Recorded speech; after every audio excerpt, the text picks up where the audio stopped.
I'm not sure that we can guarantee this will never happen again. But as the President said, even if what we do only saves one life, it makes sense.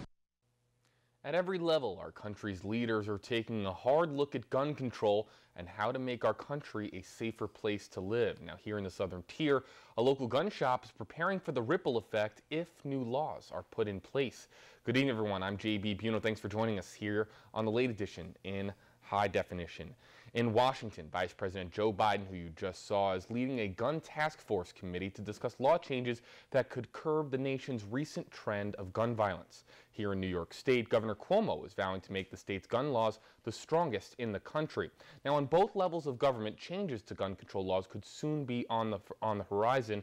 With that, WENY TV's Joe Malillo looked into what the laws are like now compared to what they could be in the future. He joins us live in the studio with our top story tonight. Joe.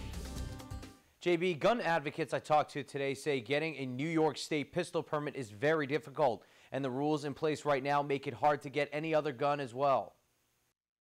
In the old days, people could just come in and buy the guns. We filled out paperwork. Hesselson's in Elmira Heights has been selling guns for a long time, and over the years, owners have seen laws get progressively stricter. About 15 years ago, 18 years ago, individual gun sales had to be called in to Bureau of Alcohol, Tobacco, and Firearms for the gun sale to proceed. So that's probably been the biggest change that I've seen. Right now, if you want to buy a gun, you have to provide your Social Security number, driver's license, a lot of other information, and then get a federal background check. In addition, New York gun owners can't buy a 30-round magazine, along with other restrictions. New York led the way then. Let's pass safe and fair legislation and lead the way once again in saving lives. Now, in the light of recent shootings, including one close to home in Webster, Governor Cuomo wants to make gun laws stricter. Cuomo wants to enhance penalties for people who buy guns illegally and for people who bring guns onto school property.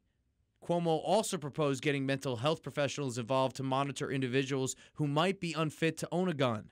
Gun owners like Tom Weitzel are all for stricter rules, if they're within reason.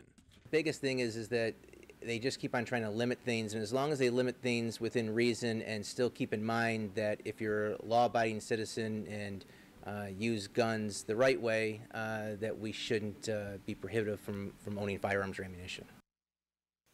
Now, Vice President Joe Biden said today that requiring all gun buyers to pass a federal background check could be a key part of the White House plan to combat mass shootings. Live in the studio, Joe Malillo, WENY TV News.